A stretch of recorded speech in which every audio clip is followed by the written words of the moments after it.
All right, so Hector, welcome back, man. It's been a while. We haven't seen you since obviously UFC 193, but now you're here to fight after being away for so long. How does it feel to be fighting again?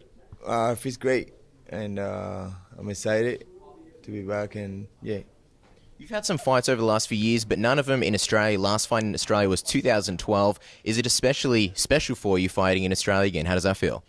yeah, it's very special, and I gonna have a lot of people behind me, which is like something that I don't usually have, But yeah, very special. Yeah. UFC 193 at one point, it was talked about being your card. You were meant to have a high place before, it didn't exactly happen. Do you think that this sort of makes up for that, you being in the co-main event, having such a high-profile spot on this card? Yeah, 100%. Because point is to dominate and fight again here in November, right? There's another show in November. We haven't heard anything yet, but hopefully. Yeah, I think so. Yeah. So try to fight here and then fight again. Yeah. And obviously the suspension has been since UFC 182. Do you feel like you have a lot to prove to a lot of people? Is there pressure for you to perform at the same way that you've always performed? I don't feel pressure. This is what I like to do. Obviously you want to win and you want to perform at your best, but there's no pressure on me. Like, I never had pressure. Like, this is what I like to do. If it would be pressure, I wouldn't be doing this. Do you think the break's been good for you? Do you feel fresh coming back now with that break? Yeah, sort of. Yeah, I feel. Yeah, I wanted to fight more, and I want to keep fighting. I didn't want to the whole situation, which is pretty messed up. What happened? I could be safe. All the guys got saved. I could have got saved. But it went that way, and now I'm here. You've always been so popular here in Queensland. I remember when you debuted on Spartan back on the Gold Coast. Yeah. Last time you fought on the Gold Coast, that was a long time ago. The place absolutely lit up when you fought at the Convention Centre on UFC. Yeah. So you're going to have massive support there again. I'm sure you're going to bring the house down. Yes, and I want the Australians to bring the flag and celebrate after my win. Yeah. Let's get into the matchup. Neil Magny. Now, obviously, you were originally supposed to fight a long time ago, Rory MacDonald. Were you disappointed you didn't get MacDonald here in Australia? Because you spoke to us previously, and that was the fight that you really wanted. Yeah, well, obviously, I never get what I want. All the guys do, but I never get what I want. But either way, I just gonna get this fight and win this fight and move forward.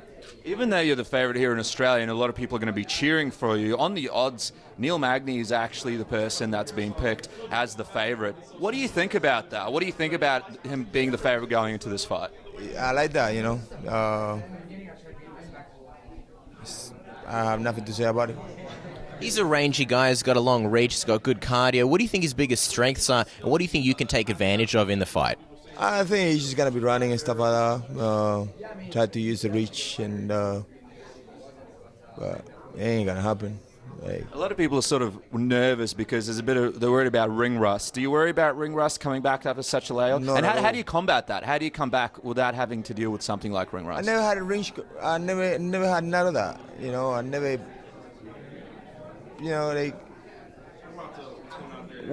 What I'm doing is what I like to do, so I cannot have a range rush, none of that. It's just when I get there, I'm going to be on fire. It wasn't too long ago that you were being talked about facing Rory MacDonald for a potential title eliminator. Here you are facing Neil Magny. A win over him, where do you think that puts you in the division? Do you think this is sort of the key focus point and fight to get you back in that title picture? Yes. Beating him,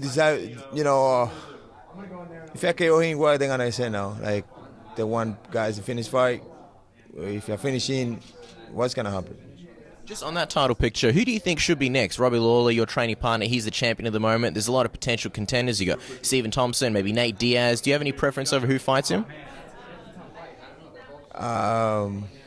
No, I just maybe, I don't know. Nate Diaz, how long he hasn't fought at 170 for how long? Nick hasn't, but Nate Diaz just fought and beat Conor McGregor. Who is the one you said is going to fight for the title? Nate Diaz, they're talking about potentially fighting Robbie Lawler at UFC 200, maybe. That's crazy. That's crazy to me. But I don't know. I don't run the company. Why Why do you think that's crazy if Nate Diaz fights him? Who did he beat at 170 to fight for the title? You know, you need to be like a top 10 to fight for the title. You know, I don't know. Just quickly on that, what did you think about his fight with McGregor welterweight? Nah, that's a nonsense, man. It just doesn't make sense to me. He got no place in that class, that weight class. It's not the weight class for him? Yeah, 155 should be all right, but no 170 though. I'm just wondering, with you being away for so long, Hector, are you looking to sort of make up that time and maybe get a lot of fights in 2016? I believe you're 38 years old. How many fights would you like to have this year? My goal is to fight most as I can. Like, I like to fight. I got stuck even before the suspension. I got stuck like, you know, nobody wanted to fight me. So, I want to fight either way, 170, 185. If he, you know, short notice, call me up at 185, I fight. Is there anyone potentially that you've looked at middleweight at 185 that you think would be a good matchup for you that you'd like to fight?